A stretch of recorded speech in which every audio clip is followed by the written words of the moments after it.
Why, hello there, I'm Professor Joel, and welcome to another episode of Planet Scrappy Reviews. I'm just calling this Planet Scrappy because I'm doing some quick Planet Scrappy reviews or Scrappy Doo episode reviews. As I enjoy my summer, I'm taking a little bit of a hiatus from making videos, and these episodes they just don't take me that long to get out. And because I plan on reviewing every Scooby Doo episode, I have to review these. So why not get some content out there that if you want to enjoy, you can, and if you want to skip until I return with some Planet Scooby episodes in September, you can wait until then. Anyway, today we are covering Mummy's the Word, which is the first part of the third episode of the Richie Rich Scooby Doo show, and it originally aired on November 22nd, 1980. This episode sees the gang driving through Egypt where they get caught in a sandstorm before finally ending up at a pyramid guarded by an ancient mummy.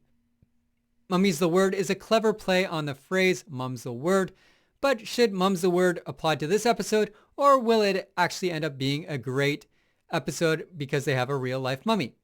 Let's find out.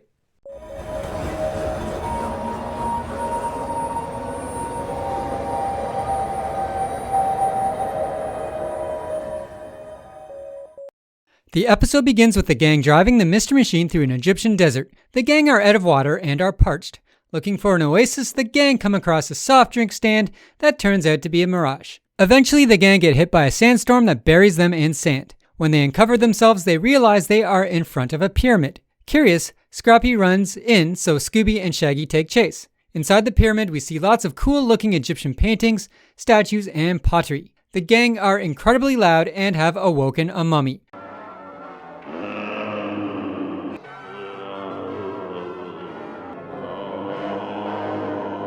That's a mummy, and it's moving! Let me at him, Uncle Scooby. I'll run and ragged.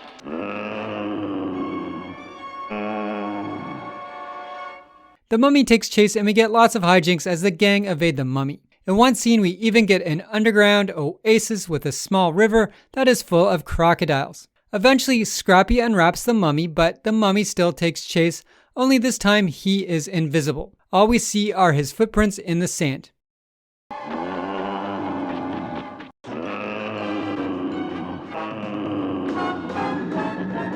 Scared, Scooby and Shaggy drive off as the mummy closes the door to his pyramid so he can get some much needed sleep.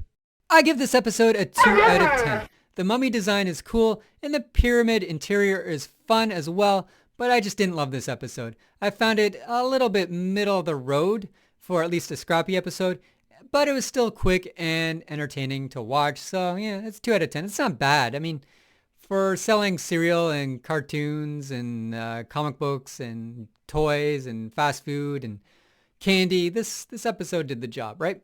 It kept me entertained as a kid, but back in 1980, when I watched this, I really have no memory of watching it again 50 years later, so it didn't leave a mark on me like a regular episode of Scooby Doo would. And back then, I also kind of realized this wasn't great, but I still loved it because Scooby-Doo was in it, and who doesn't love Scooby-Doo, right? Anyway, I want to thank you for any likes, shares, subscribes, and views, and I want to thank you for not unsubscribing because I'm covering some Scrappy Doo videos. I think a lot of you realize by now these are just some quick episodes I'm putting out, and I will be returning with the Scooby-Doo episodes in September. Anyway, until next week when I will be covering Hang In There, Scooby-Doo, stay spooky.